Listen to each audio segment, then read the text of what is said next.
Everybody, that brings us to our penultimate presentation, just before we go into talking about future of pest management. But first, I'd like to talk about cockroaches with Michael Russ from the University of California. Yeah, a never-ending challenge, of course. Some of us like those challenges, German cockroach. I like German cockroaches, Michael. I don't know about you. Oh, great. Well, thank you for the invitation. No problem at all. I'll leave you to it, and yeah, I'll let you know if you can share your screen. That'd be great. Okay.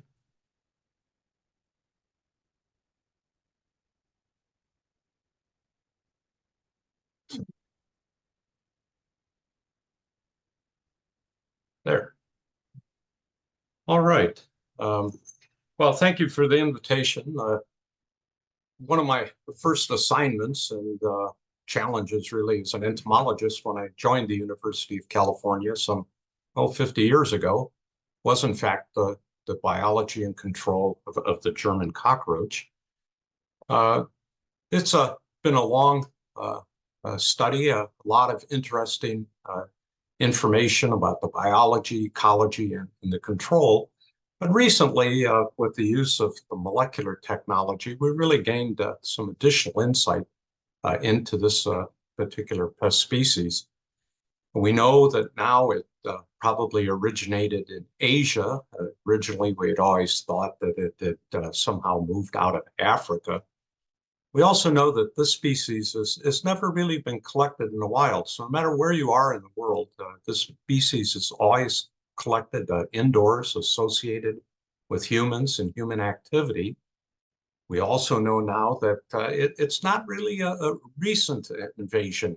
Actually, the first appearances of this insect in Europe was actually about 270 years ago. So this molecular data ties very, very well with the information that we know from our historical literature. But interestingly enough, that really over the past century and maybe even just the last 75 years, it's really become one of the major insect pests worldwide. Found indoors in dwellings, food preparation areas, restaurants, hospitals, ships. Again, anywhere where food and other materials are being prepared. This interesting graph just recently published by Tang shows the proportion of cockroaches that were trapped indoors in these various countries. So, for instance, you can see in 1940, if we were in Germany, about 60% of the cockroaches trapped indoors were German cockroaches, and you can see by 1980 it is almost 100% now. Again, very similar trend in the UK, and especially as this graph shows in some of the Southeast Asian countries. Well, I think it shows us two things here. One, that German cockroaches are extremely competitive in urban environments, maybe more so than the Oriental cockroach and American cockroach that would have been more typical in the early part of the 20th century. And also what I think it indicates is that these urban environments are becoming better habitats for German cockroaches as we air condition and we control the heating and the other conditions indoors. This is allowing this insect to survive. Some of the contributing factors of why it's such a successful pest, one is that short life cycle. We go from egg to adult in about 100 days. And it has a high reproductive rate. Each adult female can produce up to 7 egg capsules, and each of these egg capsules often contain up to 40 nymphs. It's a small-sized cockroach, about half a centimeter long. Its preferences for small cracks and crevices in these secluded cartridges make it difficult to find as well as treat. When this insect does find one of these really preferred harborages, they typically form these dense aggregations.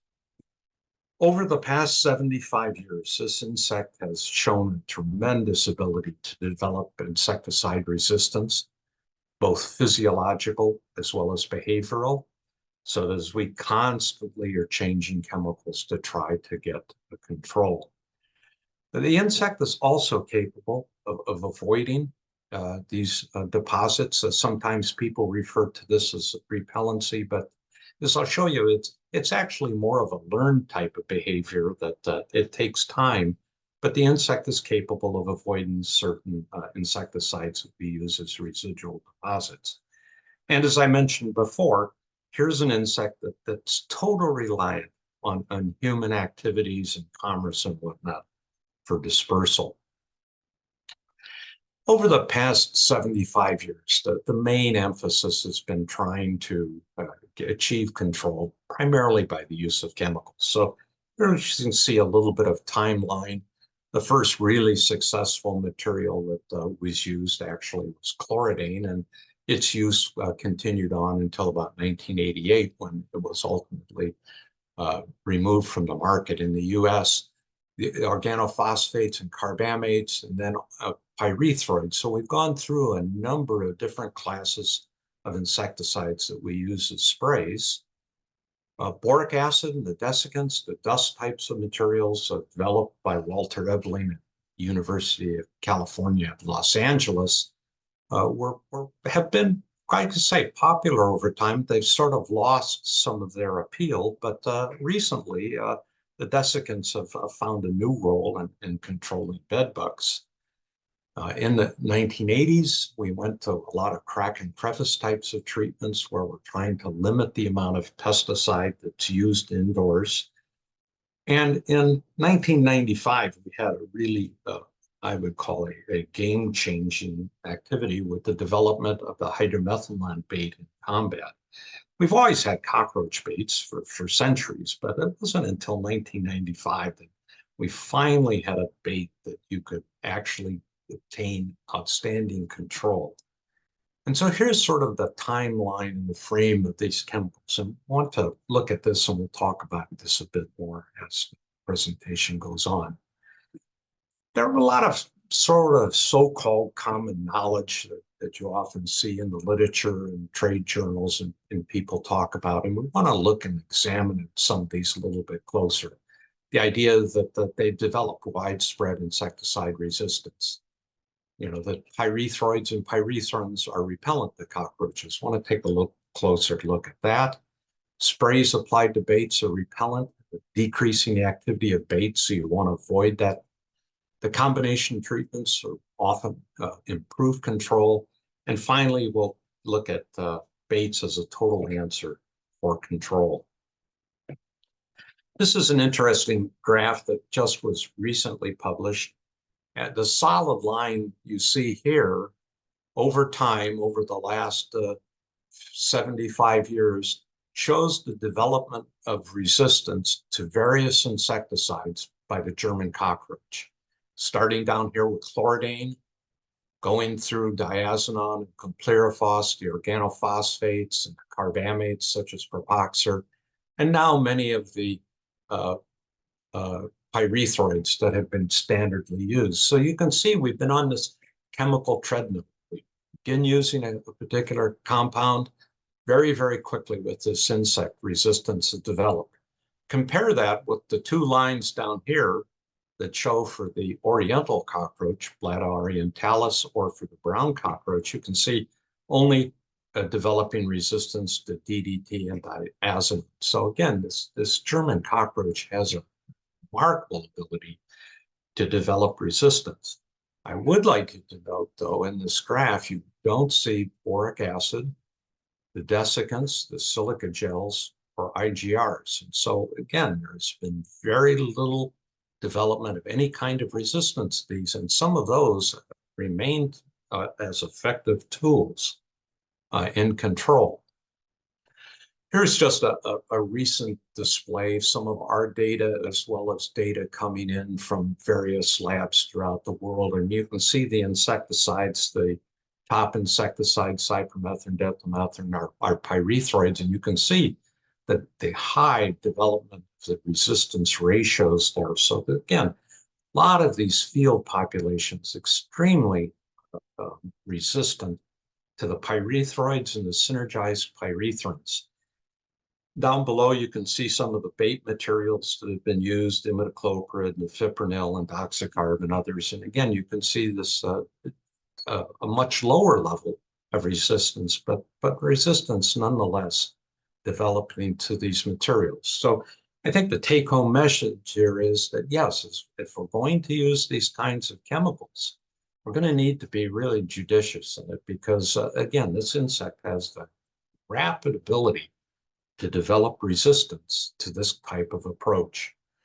So let's take a look at some of the alternatives and alternative approaches that have been proposed in trying to get off of this pesticide treadmill. Well, one's been the examination and the use of potential combination treatments. In other words, if I make a cocktail of a pyrethroid and a neonicotinoid and maybe one of the other new diazamine compounds or somehow that if I make this cocktail, somehow that will be better than using just one of those alone. Also, baits have become, as I mentioned, since 1995, one of the go-to types of controls.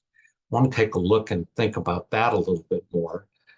But, even here in the United States, when you go to one of your commercial accounts, you don't usually just use a spray. You often use sprays and baits and traps.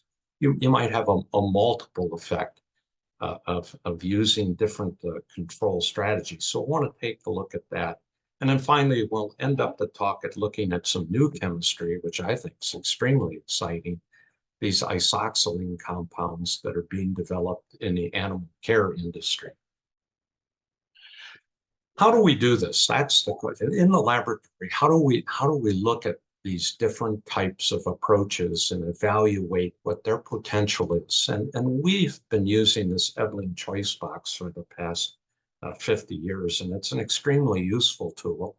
It allows us to look and see if the cockroaches are going to get a lethal exposure to an insecticide.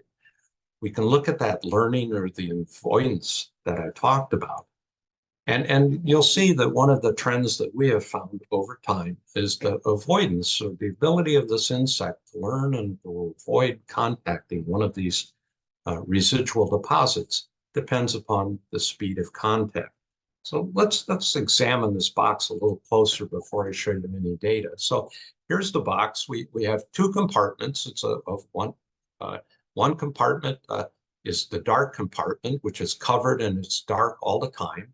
And inside of it, we'll treat a wooden panel or a piece of vinyl tile or stainless steel or whatever with our residual insecticide that we want to test.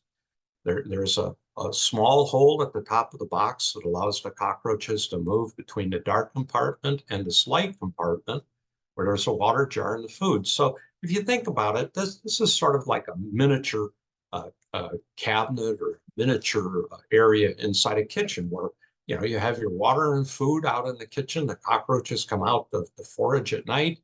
And during the daytime, then they seek this dark, sheltered harborage as a retreat. And so what we're looking at then is when the cockroaches move into this dark area, will they pick up a lethal dose when they contact this wooden panel? Now we'll take all of this data and I'm going to be showing you some of these as performance index. And it's just a way of numerically looking at the amount of mortality that you see. We also look and account for the position of the cockroaches. So the cockroaches that survive the treatment, are they in the dark compartment or are they avoiding the treatment and they've moved out and stayed permanently in that light compartment? So this accounts for the effects of both the toxicity and the avoidance.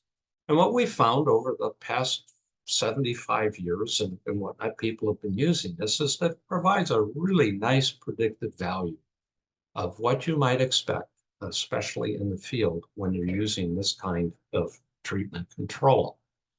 So let's take a look at one of these graphs. And in this graph, we're showing a UCR strain German cockroach. This is a strain that we've had in the laboratory for the past 50 years. It's never been exposed to insecticides, so it's completely susceptible to all of the various insecticides. And so that panel that we put in the dark compartment was treated with 3 combination products, 1 tandem there, the thiamethoxam and lambda, sialythrin, the temperate, and the transport. And so what you can see here is you can see with the tandem and with the temperate, our performance index gets to 100 in about 7 days. In other words, all of the insects have moved into the dark. They all picked up a lethal dose and they were all killed. Here you can see the control, the untreated control. The performance index runs between about -20 and 20. So this is what we would normally expect. A few cockroaches die over the 14 days, but most of them reside in the dark compartment during the day. Roaches want to get out of the light. But look what you see with the transport. Here you can see the difference between the untreated and the transport treatment. This is that avoidance. Cockroaches went over there. It's highly repellent. They've avoiding that. And now the cockroaches are primarily living in light compartments. So here we have a susceptible strain. So 2 of these combination products work very nicely against a susceptible strain. But now what happens when we take a strain D that was collected from some apartments in Alabama in the United States, and we take the tandem and the temperate and we take a look at it. Now, again, notice the performance index here is between 0 and -80. Here you can see the untreated, again, running about -20. But in both of these other treatments, now that you can see most of the cockroaches are surviving the treatment, exposure to it. And again, they're avoiding it and staying out in the light compartment. So here you can see where the tandem and temperate are successful in killing a susceptible cockroach. This isn't happening when we use a field collected strain. So this strain D is definitely highly resistant to those 2 particular combination products. Let me show you another one that's a sort of an interesting combination product. This is a crossfire, a material that's being used to control bed bugs. Again, notice the neonicotinoid, and it's a pyrethroid and PBO, which is a synergist. And here you can see it against a wide variety of strains. Here's the triangle, inverted triangle is the UCR, the susceptible strain. You can see that crossfire is extremely active and kills these very, very easily. But as you can see then, depending upon the field collected strain, you can see we're getting a different measure in performance in that index. Again, the difference in that, the difference between what we would expect with the UCR strain and with the field strain, that difference is what we call a resurgence factor. The more of those cockroaches that survive that, more cockroaches you have that are going to build up a resurgence. In other words, a population is going to rebound extremely fast to this particular treatment. Now, this material is not registered in the United States for cockroach control. Right now, it's being used strictly, I think, for bed bugs. Another one is this fipronil C+. It's an extremely low concentration. Notice that it's 0.003%. They're very, very low concentration. And again, you can see, depending upon the strain, very active against the UCR susceptible strain.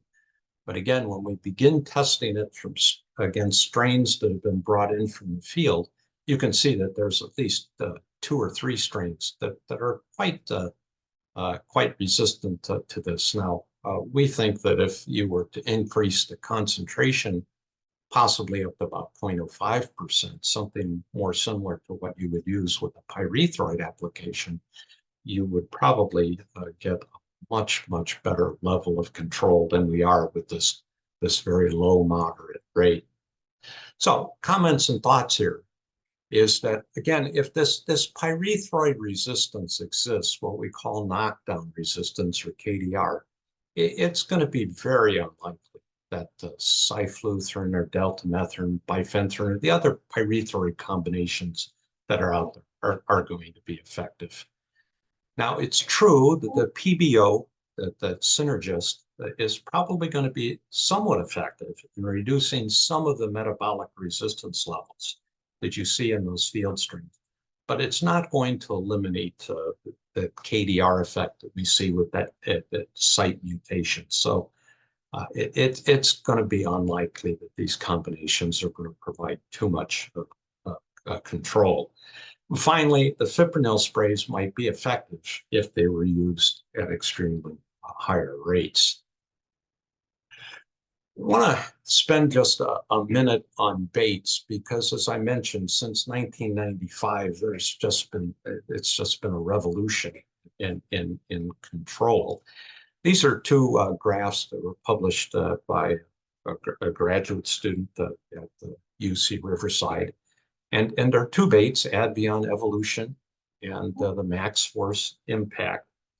And what this graph shows, it's on the vertical axis, it's survival probability. In other words, what's the probability that the strain is going to be alive at day 2? So if you look at this, here's the UCR strain, put in the test with Advion Evolution bait. And you can see that all of the cockroaches are dead within about a day. But you can see that with the case of all of these field collected strains, it's taking longer and longer to provide control and kill. So it's not that complete resistance has developed or whatnot, but you can see the trend here is that as bait is being used in the field, that it's taking longer and longer to get control that compared to that. And again, you can see the same thing here with Max Force Impact, the clothianidin. You can see the same particular trend. In the UCR strain, within 3 days, we get complete kill. But in those field collected strains, it takes much, much longer to achieve the same amount. So the caution here is that even though we've been using this type of approach of intensive baiting for the last 2 decades, resistance is beginning to appear, and we're seeing the first signs of these baits taking longer and longer to provide control.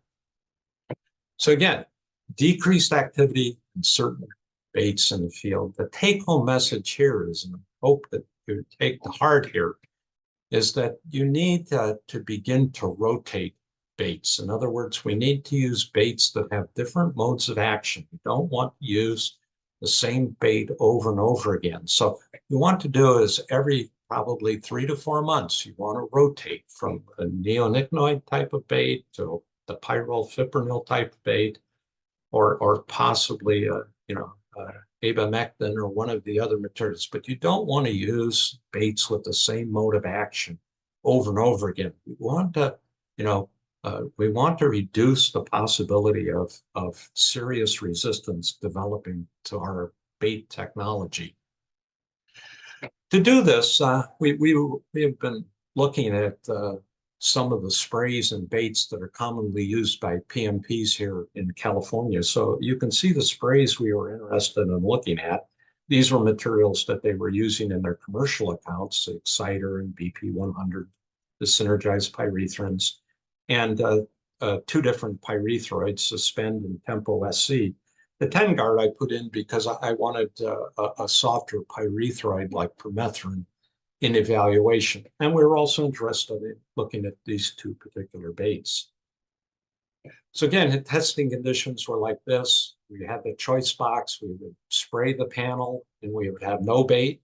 We'd spray the panel and have a 0.5 gram of bait that wasn't sprayed, or you'd have the panel where it was sprayed and then the bait was sprayed. So we're looking at all the possible combinations that you might have in the kitchen after you've gone in and done some of your treatments. And so let's go back to that, our choice box again, to show you again what we had. So we have that treated panel, and then we have a bait on top of it. The bait might be clean, or it might have been sprayed. And again, we repeat those studies again, let the cockroaches investigate that dark harborage and see what the effects then of these various spray bait combinations look like. And so here you can see again, let's go back to the UCR susceptible strain. And we've looked at, you can see here, the two synergized pyrethrin treatments, as well as our other pyrethroids.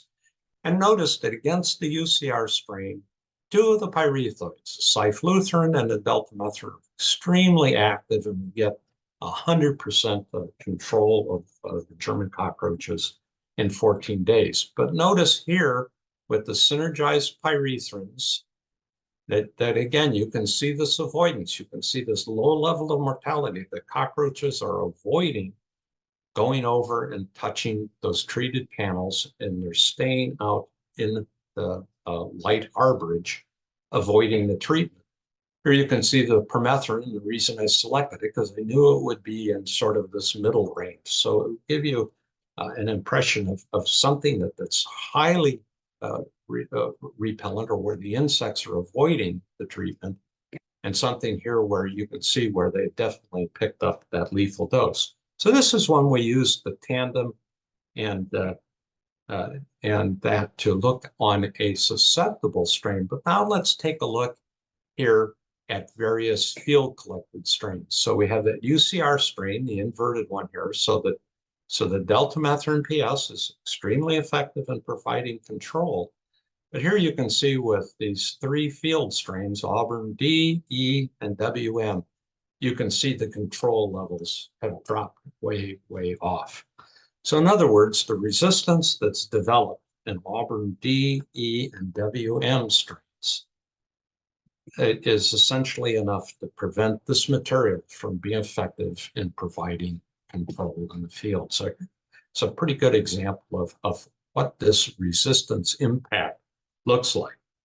So now let's say, what happens if we begin to add into this our efficacy, but now where we have, this is the cyfluthrin, the same thing, showing this decline in activity.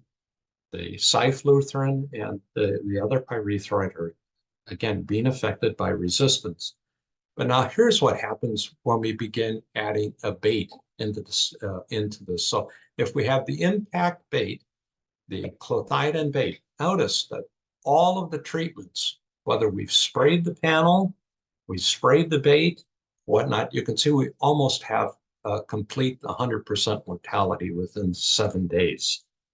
The bait is effectively overriding that resistance that we've seen to the pyrethroid. And again, you can see this is the same if we look at the indoxacarb bait in evolution. The same is true. So no matter whether we sprayed the panel or whether we sprayed the bait, or we had the combination of the panel sprayed and the bait sprayed, you can see then that the bait now is overriding that resistance that we've seen to this pyrethroid.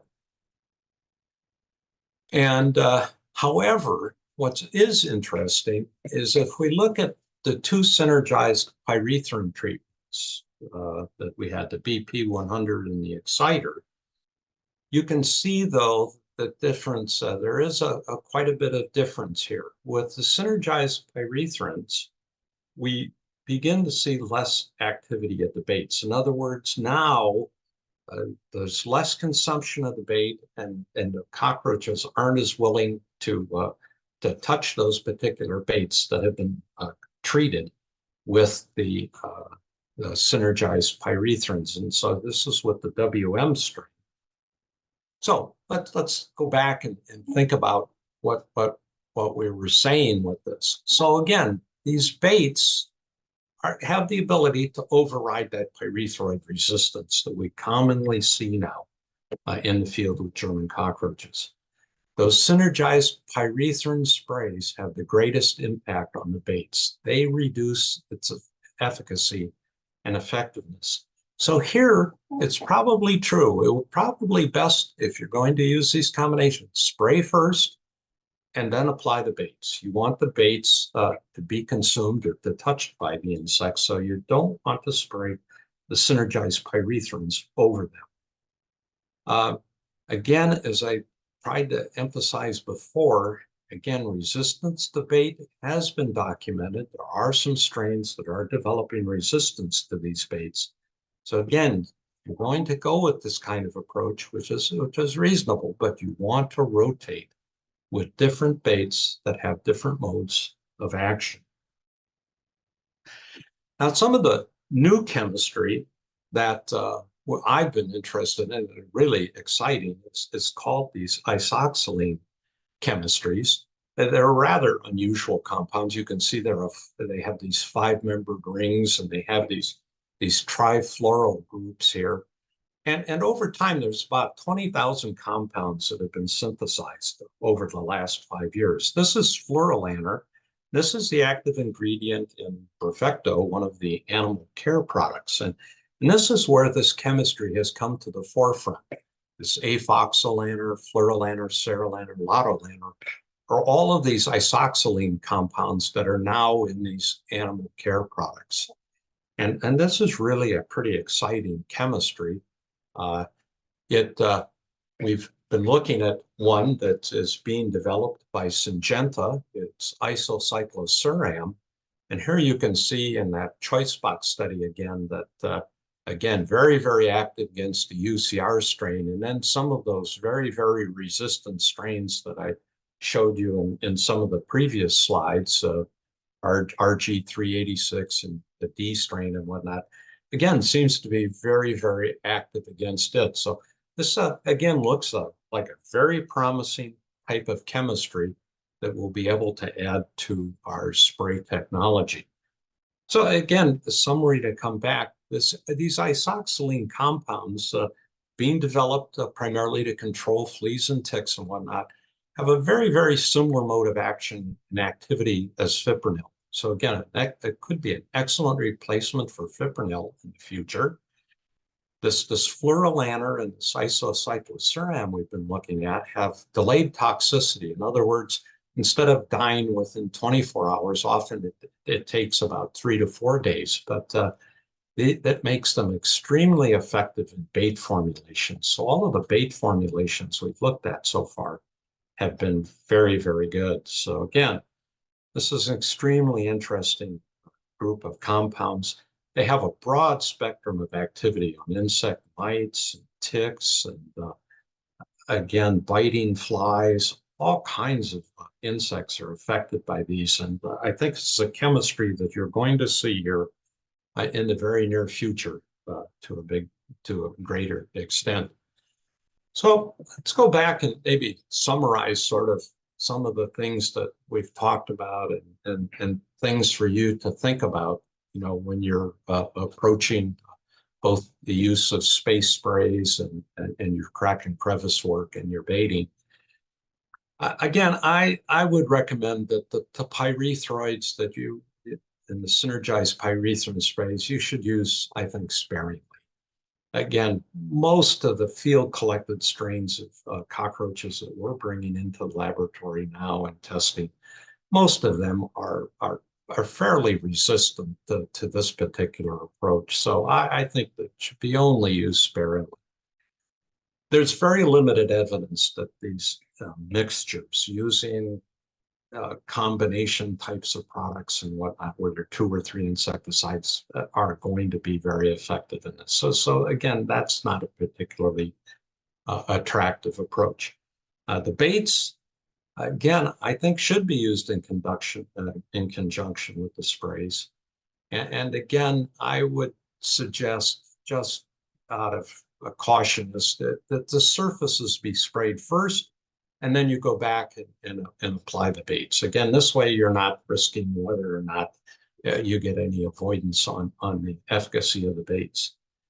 But again, as I've emphasized, if we're going to keep these baits as a tool for the next 20 or 30 years in control of cockroaches, we're going to need to develop some rotation schemes here. We want to avoid both behavioral and physiological resistance. This is an oncoming problem, but it's something that we can actively do right now to save these materials. We don't have to make the same mistakes that we've been making for the past 75 years. So this is one that you have some real control over.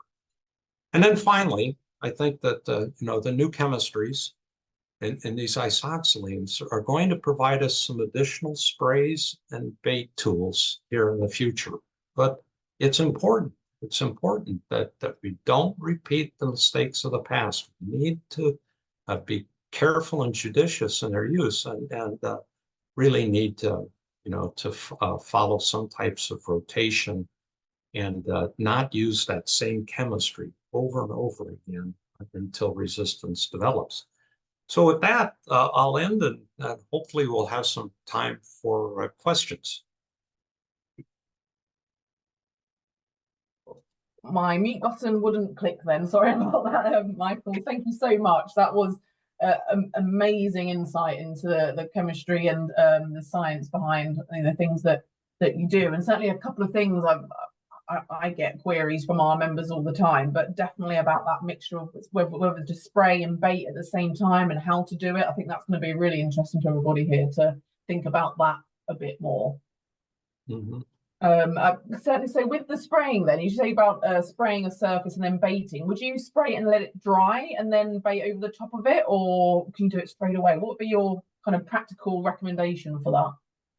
Well, I've done a lot of this in kitchens and commercials. I would go through it and do the crack and crevice and spray work first. And then just come back and again, when you're baiting, you're going to be baiting in corners and edges, and you're not baiting everywhere. You're picking very specific sites that that the German cockroach is going to it's going to intercept a corner or a crack or crevice, possibly an entryway into a wall void or a subcabinet void. So I think I do the spraying first, and then come back and apply the bait. And again, as I mentioned, if you use, depending upon what spray is used, that might influence the bait. You don't want to, like for instance, spray a fipronil product and then turn around to bait with fipronil. You might want to bait with, avamectin or one of the other active baits or whatnot, or one of the neonic baits, and then and try not to use the same type of chemistry in both the bait as well as the spray. Great. I think a lot of pest controllers can be guilty of having their favorite product, keeping that product, and overusing it. Right. And a way people say, well, how do I know that? What I suggest is the easiest thing to do is to color code your baits. And let's say you have 3 baits that you like. Make one a red bait, a blue bait, and a green bait, and they'll all be different chemistry. So in January when we go to visit, we're going to use the green bait. We're going to use a green spray. But and that way you don't have to worry about what the technician won't have to worry about which chemistry am I using. They just know that they don't always want to be using the same colors, sprays, and baits, and it's just a way for them to do it like on a checklist, a type approach. That's a really good, practical way to manage that side of things and keep things rotating. We've got a few questions that have come in. I'm going to try and pick the ones that I think will be most useful, because we're over time a little bit, but I think it's really important we get these questions answered because it's a really interesting talk. So how far will German cockroaches forage from their harborage?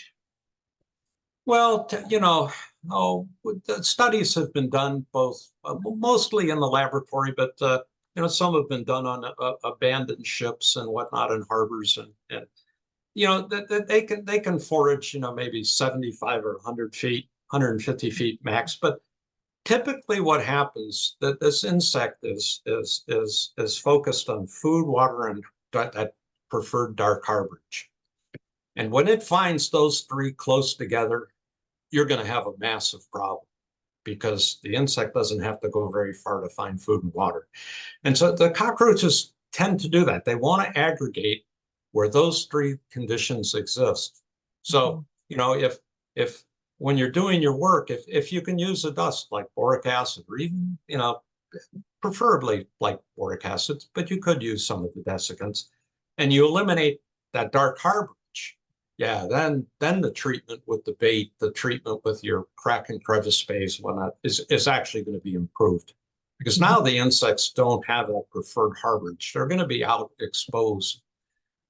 So people are worried, but when you think about it, I know that it's a case in UK, but typically in our housing where we have apartments, someone's plumbing for the kitchen backs up to someone's bathroom.